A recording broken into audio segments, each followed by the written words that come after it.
Okay, today my name is Jimmy Wyatt, and this is my Bio 84 Adaptation Project. And today we'll be talking about cuttlefish.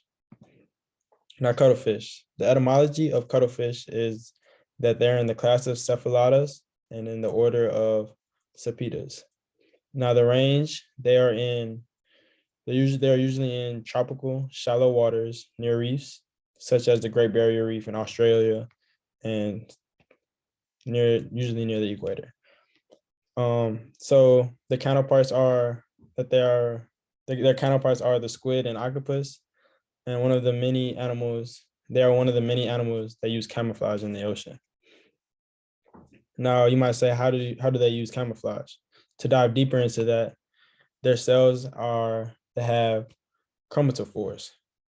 Now chromatophores are sacs of pigment that release and contract through polar waves and light waves.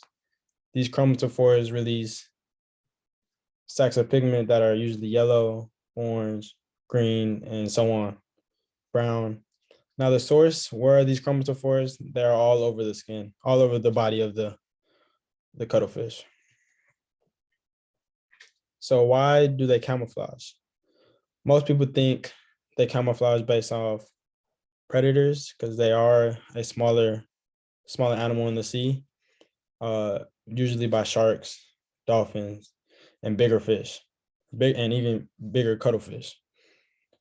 Some might think they hunt. Now we know cuttlefish are ambush predators, meaning that they wait for their food to be in front of them, and then they pounce on it.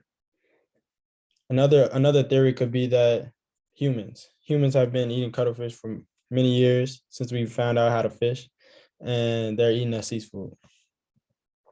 So how does the cuttlefish control the surface of the skin, the color of the skin? My hypothesis is that they control them by hormones. The hormones are MSH and MCH, which are melatonin and catecholamine.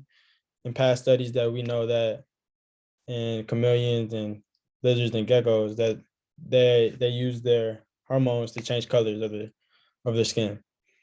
So as you see in this line graph, that the time of camouflage is based off their hormone levels. So my experiment will test whether it's hormonal or neural pathways that they use to change the color of their skin. So for the neural pathways, it would be normal cuttlefish.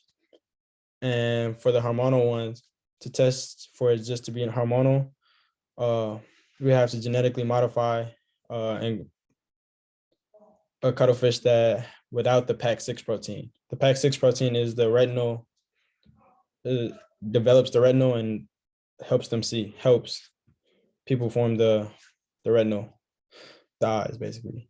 So we put them in the same environment, but in different aquariums, and we'll give them the same food to keep everything the same. So we would take muscle samples before they camouflage and after they camouflage and after they camouflage. And based off these samples, we have quantitative analysis based off of the MSH and MCH, which are the hormone levels. And if any new candidates of new hormones or anything that stands out. This will validate the use of hormones, MSH and MCH, as the reason of contracting and releasing the chromatophores. Now the outcomes. The hypothesis is correct. It will be at a higher saturation than normal when it's camouflaged. This supports my hypothesis because if it says hormones are used to contract and release the chromatophores due to the melatonin and catecholamines. This will also take over 10 minutes to change colors. The hypothesis is incorrect. The hormones will be the same as when it is not camouflaged, and the change of the color is instant. Explanation is maybe that the cuttlefish uses motor functions to analyze light waves and polar waves to change colors. Now the results. The results were the cuttlefish controls their chromatophores through neural pathways. Possible explanations could be that they were trying to hide from predators, and if taking too long, they will not eat. or they will get eaten. Thank you for listening, and I hope you had a great day.